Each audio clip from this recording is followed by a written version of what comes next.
इसलिए फेस तो अब दिखाना जरूरी है, और उसके लिए जरूरी है अच्छे से कैमरे के सामने बोलना। वो चीज़ सोच सोच के अगर डर रहे हैं, शर्मा रहे हैं, तो भाई ये बुरी चीज़ है। क्योंकि जो लोग देखेंगे, मान लो जो बंदा देख रहा है वो कुछ नहीं करता, ना कोई काम करता है, ना वीडियोस भी वो नहीं बनाता है, तो आप उससे तो बेटर हो, सब कामयाब हो, कम से कम मेरी ऑडियंस तो कामयाब हो, सब बिल्कुल फ्री हो जाए भाई सब चीज़ से। हाँ, तो सभी का स्वागत है भाई साहब एक और नए वीडियो में। तो आज का वीडियो कुछ टॉपिक पर होने वाला है, एक टॉपिक पर, जैसे कि मैंने इससे पिछला वीडियो अपलोड किया था, उसमें मैंने बताया था कि हम नेक्स्ट वीडियो में बात करेंगे कि आखिर कैमरे के सामने हम अच्छे से कैसे बोल पाए, ना हिचकिचाए, ना शर्माए कैमरे के सामने बोलने से। तो उसके बारे में आज हम थोड़ी बहुत बातें करने वाले हैं, 10-12 मिनट तक, 10 मिनट तो होने ही वाला है। क्योंकि अगर मैं जल्दी से जल्दी समझा दूँ तो उसका भी क्या पता कुछ लोगों को थोड़ा क्या कहते हैं, ज़्यादा देर समझाने से समझ में आता हो, तो उनके लिए फिर ज़्यादा देर तक समझाना पड़ता है। कुछ लोगों को जल्दी समझ में आ जाता है, तो वो जल्दी भी समझ जाते हैं, फिर वो जल्दी समझ के वीडियो को स्किप कर देते हैं, है ना। कई सारे अलग अलग तरह के लोग होते हैं यार। तो उन सब बातों को छोड़ो, अब मैं सीधा पॉइंट पे आता हूँ कि आखिर कैमरे के सामने किस तरह से अच्छे से हम बोले। देखो, अब मेरे को जो देख रहे होंगे, अभी तो फिलहाल मेरे व्यूज इतने नहीं आ रहे, लेकिन फ्यूचर में अगर आ रहे हैं अभी, तो मैं बोल रहा हूँ कि कई सारे लोग कंटेंट क्रिएटर होंगे। आज का ये जो अभी जून का महीना चल रहा है 2025, इसमें कई सारे कंटेंट क्रिएटर बन रहे हैं, बन चुके हैं, या बनने वाले हैं। अभी अभी जमाना भाई साहब, कोई भी बिजनेस, कोई भी आदमी कोई भी बिजनेस कर रहा है, कोई भी जॉब कर रहा है, उसके साथ में कई सारे ऐसे लोग हैं जो कंटेंट क्रिएशन कर रहे हैं साथ साथ में, क्योंकि उनको पता है कि इसका फायदा कितना है। ये मेरा एक्सपोजर बार बार इधर उधर हो रहा है। हाँ, तो उनको पता है कि इसका जो है इसका फायदा कितना है। क्योंकि जो कई लोग ऐसे हैं जो बिजनेस से इतना नहीं कमा पा रहे जितना एक कंटेंट क्रिएटर सिर्फ एक वीडियो में एक ब्रांड का प्रमोशन करके कमा लेता है। तो इस वजह से काफ़ी सारे लोग कंटेंट क्रिएशन में आ रहे हैं, काफ़ी सारे लोग वीडियोस बना रहे हैं। अब कैटेगरी देखो, सबकी अलग अलग हो सकती है। कुछ लोग एजुकेशनल कंटेंट बनाते हैं, कुछ लोग एंटरटेनमेंट कंटेंट बनाते हैं, कुछ लोग स्पोर्ट्स वगैरह इन पे, कुछ मूवीज से रिलेटेड मूवी रिव्यू, कोई रिएक्शन वीडियो बनाता है, कोई किसी टेक के बारे में बता रहा है, कोई गेमिंग कर रहा है। तो और इन सब में एक कॉमन बात यह है कि कैमरे के सामने बैठना ही पड़ता है। अगर गेमिंग भी, अगर ऑफ स्क्रीन, ऐसे कई सारे चैनल्स है जो फेसलेस है, उनमें सिर्फ आवाज़ चाहिए होती है, लेकिन उससे भाई उसका मेरे को नहीं लगता कि उसका कोई फ़ायदा है। क्योंकि सिर्फ आवाज़ सुन के तो कोई मतलब नहीं है आज अभी के टाइम में, तो और आने वाले फ्यूचर में फेस वैल्यू तो चाहिए ही। अगर ब्रांड बनाना है तो ब्रांड बनेगा फेस से, ठीक है। फेस दिखाना पड़ेगा वीडियो में, फेस के साथ में बोलना है आपको, विदाउट स्पेस, जैसे विदाउट फेस नहीं, सॉरी, फेस। अभी के 3-4 साल पहले गेमिंग वीडियोस काफ़ी ऐसे चलते थे जिसमें सिर्फ गेम प्ले चलता था और पीछे बैकग्राउंड में वॉइस होती थी, या फिर फैक्ट वीडियोस होते थे जिसके बैकग्राउंड में फैक्ट्स जो वॉइस से बताते थे, और स्क्रीन पर सिर्फ वो एनिमेशन चलता था। कोई रो फुटेज, बी रोल फुटेजेस, ये वाले सभी लगाते थे, और सिर्फ आवाज़ें होती थी। तो वो पहले चल जाते थे, लेकिन आजकल आप देखते होंगे इस तरह के वीडियोस काफ़ी हमें कम देखने को मिलते हैं, और काफ़ी बन भी कम रहे हैं। और इसका एक और मेन रीज़न ये है कि क्योंकि ज़्यादातर वीडियोस अपलोड होती है फेसबुक और यूट्यूब पर, जो लॉन्ग वीडियोज़ है, मैं लॉन्ग वीडियोज़ की बात, दोनों की बात कर रहा हूँ, शॉर्ट और लॉन्ग। तो इन दोनों पर भी ज़्यादा अपलोड होती है, और इंस्टाग्राम पर रील्स अपलोड होती है। तो बात ऐसे कि इन तीनों ऐप्स में क्या है कि इनकी एक कम्युनिटी गाइडलाइन बनी हुई होती है, उसके हिसाब से हमें चलना पड़ता है। अब हम ऐसा करें कि हमारा फेस नहीं है, सिर्फ हम बी रोल फुटेजेस यूज़ कर रहे हैं, और उन फुटेज में कई बार ऐसा होता है, अब यूट्यूब देखो, पहले मैन्युअली चेक करते थे जो टीम होती थी मोनेटाइज करने से पहले कि ये बंदा कैसे काम कर रहा है अपने चैनल पर, अपना खुद का कंटेंट है या नहीं। लेकिन आजकल सब एआई है, ऑटोमेटिक, जो मशीन काम करता है, और उसने अगर थोड़ी सी भी कॉपीराइट वाली फुटेज डिटेक्ट कर ली, या फिर आपको फेस वगैरह नहीं दिखा, कुछ गड़बड़ लगा, तो वैसे आपको मोनेटाइजेशन डिसेबल, कभी भी स्ट्राइक आ सकता है, कॉपीराइट क्लेम तो आएगा ही अगर उसने डिटेच कर लिया तो ये सभी प्रॉब्लम्स होती है। इसलिए फेस दिखाना बहुत ज़रूरी है। आपने देखा होगा कि जो बंदा पहले फेस नहीं दिखाता था, सिर्फ ऑडियो से वो अपना वीडियो क्रिएट करता था, वो बंदा भी अब धीरे धीरे फेस दिखाने लग चुका है। कई सारे ऐसे क्रिएटर्स है, तो इसलिए फेस तो अब दिखाना जरूरी है, और उसके लिए जरूरी है अच्छे से कैमरे के सामने बोलना। और अच्छे से कैमरे के सामने तब बोल पाते हैं हम जब हम कैमरे से डरे ना। कई सारे लोग डरते हैं कैमरे से, पता नहीं क्यों, उनको ऐसा लगता है कैमरा आके खा जाएगा उनको। तो ऐसी कोई बात नहीं है। देखो, सबसे पहली बात तो ये है कि डेली कंटेंट बनाओ। मैं लाइक बीच में गैप मैंने दिए हैं, लेकिन इतना गैप भी कभी नहीं दिया है कि उसके बाद में फिर से कैमरे में बात करते हुए डर लगने लगे। इतना गैप कभी नहीं दिया। मैं बीच बीच में कुछ ना कुछ शूट करते ही रहता हूँ। हाँ, भले मैं कंटेंट शिफ्ट करता रहता हूँ, कभी कॉमेडी वीडियो, कभी ब्लॉग्स, कभी ये वगैरह, लेकिन कैमरे के सामने मैं हमेशा रहता हूँ। हमेशा मैं वीडियोस बनाते रहता हूँ, जिसकी वजह से मेरे को ऐसा डर कभी भी नहीं लगा। और शुरुआत से भी मेरे को डर इतना नहीं लगता था, कम ही लगता था। लेकिन अब जो और भी ज़्यादा इम्प्रूव धीरे धीरे चीज़ें हो रही है, और अभी भी मैं कहीं कहीं पे, अब देखो, मैं डरने जैसी कोई बात नहीं है, मैं कॉन्फिडेंस बोल रहा हूँ, लेकिन मैं बोलते वक्त जो है वो अब इसमें कैमरे की कोई दिक्कत नहीं है, मेरे कैमरे से कोई डर नहीं है। अब मेरे को काम करना है खुद पर कि मैं अटकूँ ना बोलते वक्त। अभी जैसे मैं क्या बोलना है ये सोच रहा होता हूँ कि अभी बोलते बोलते रुक जाता हूँ मैं। तो ये इस पर काम करना है मेरे को कि मैं अटकूँ ना, और लगातार कुछ ना कुछ आपको बातें करता रहूँ। वरना देखो, कई लोग क्या होते हैं ना, बीच में अटक जाते हैं, फिर वीडियो पॉज, उसके बाद में फिर से रीटेक लेते हैं, शुरू से सब बोलते हैं, फिर से अटक गए, फिर से पॉज। ऐसा नहीं है मेरा सीन। देखो, मैं कहीं पे अटका, मैं ज़्यादा देर अटकता भी नहीं, सिर्फ 1-2 सेकंड के लिए, और वो मैं फटाफट से याद कर लेता हूँ, या फिर कुछ ऐसी बात उसी से रिलेटेड मेरे दिमाग में चलती रहती है, तो वो बात मैं फटाफट से बोल देता हूँ, जिसकी वजह से बीच में कट लगाने की भी मेरे को ज़रूरत नहीं पड़ती है।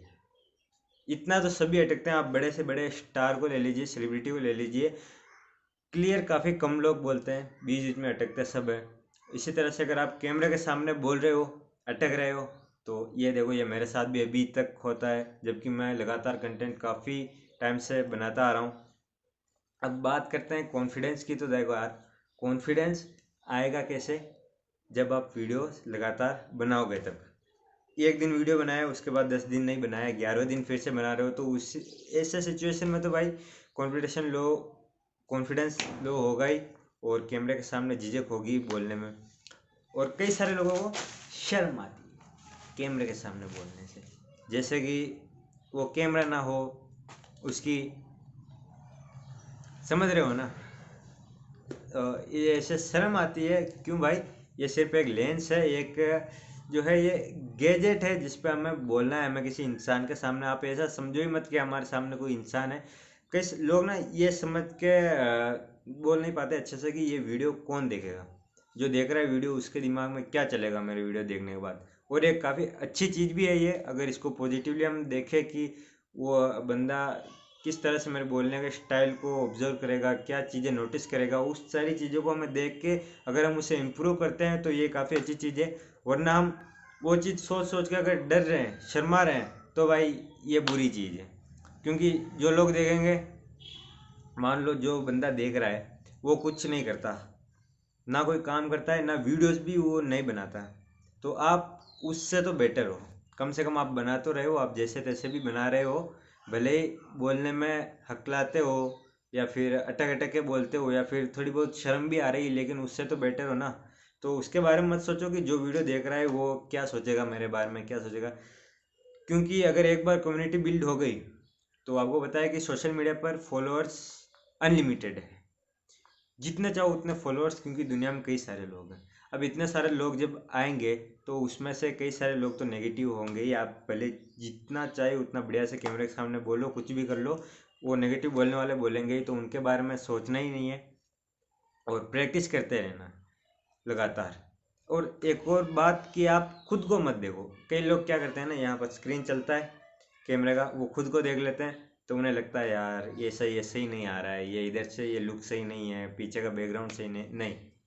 जो भी है, आपको एक काम करना है, आपको देखना है इस लेंस में। देखो, अभी मैं इधर देख रहा हूँ, तो आपको और मेरा आई कांटेक्ट टूट चुका है, देखो, बिल्कुल।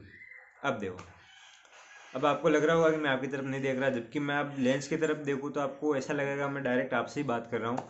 तो इसलिए आपको लेंस को, अगर जब तक आप लेंस को देखते हो वीडियोस बनाओगे, ये आदत अगर आपने लगा ली तो भाई शर्माना काफ़ी हद तक आप कम कर दोगे, कॉन्फिडेंस काफ़ी हद तक ऑटोमेटिक आ जाएगा। क्योंकि आपको सिर्फ ये जो लेंस बिल्कुल इतना सा होता है, ये मोबाइल का लेंस, कैमरा का तो चलो बड़ा होता है, लेकिन मोबाइल का इतना सा होता है, तो आपको पूरे स्क्रीन पर ध्यान नहीं देना है, सिर्फ इतने से कैमरे पर ध्यान देना है।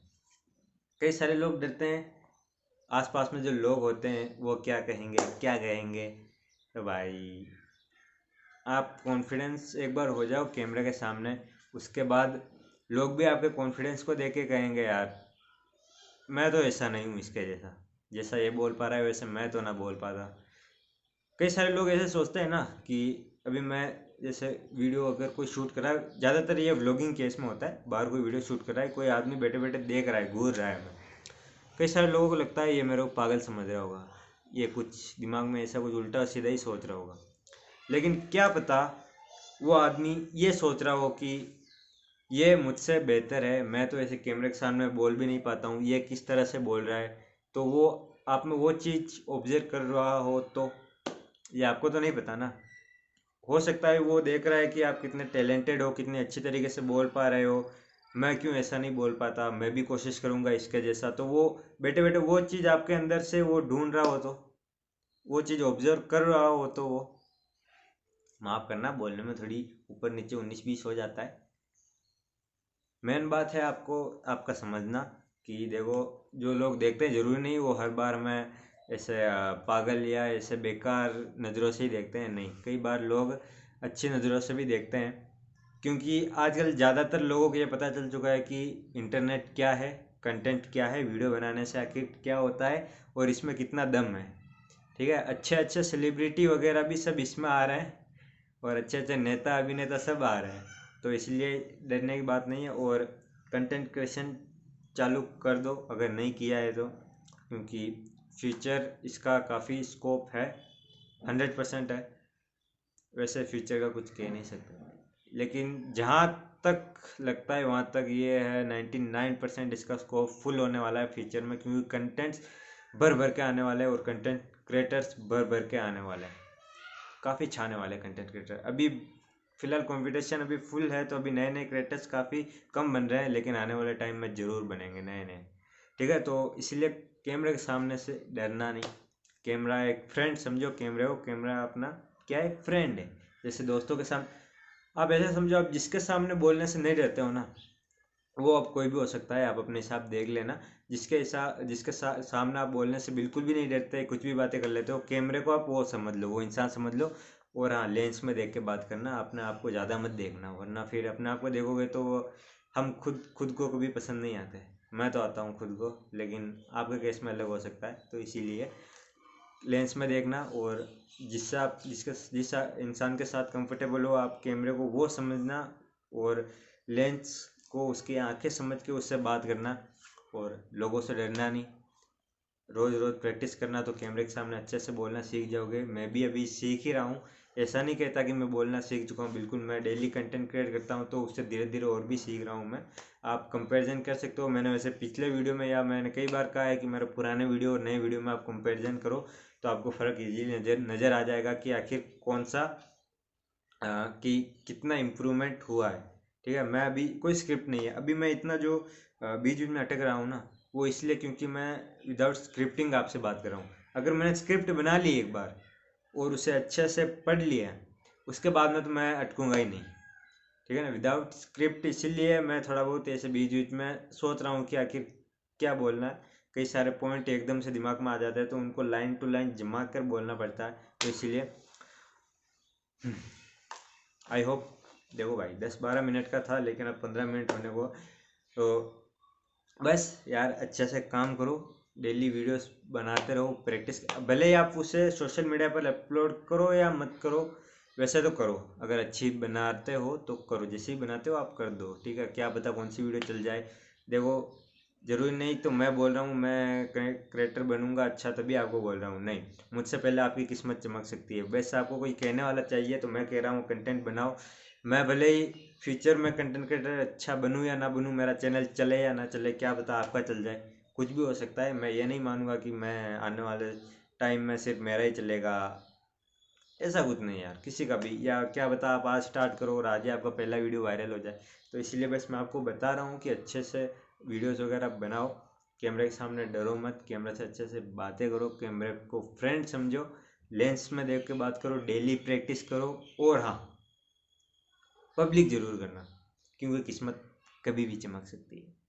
ओए, मुझसे पहले भी आपकी किस्मत चमक जाए, भरोसा नहीं है। देखो यार, मैं चाहता हूँ फ्यूचर में जो होने वाला है वो हमें पहले से पता हो, और हम उससे उसके हिसाब से प्लानिंग करते हुए चले, सब कामयाब हो। कम से कम मेरी ऑडियंस तो कामयाब हो, सब बिल्कुल फ्री हो जाए भाई सब चीज़ से। तो चलिए गाइस, हम मिलेंगे अब नेक्स्ट वीडियो में। ऐसे ही कोई मैं अलग अलग टॉपिक ढूंढता रहूँगा, दिमाग में अच्छे अच्छे टॉपिक, और इसके बारे में हम बातें करते रहेंगे, ठीक है। वरना यार मैं अभी बीच बीच में व्लॉग्स भी आता रहेगा, सब कुछ आएगा वीडियो, सब आएगा धीरे धीरे, सब आएगा। तो चलिए गाइस, जय हिंद। मिलेंगे हम नेक्स्ट वीडियो में किसी नए टॉपिक के साथ, तब तक अच्छे से रहो।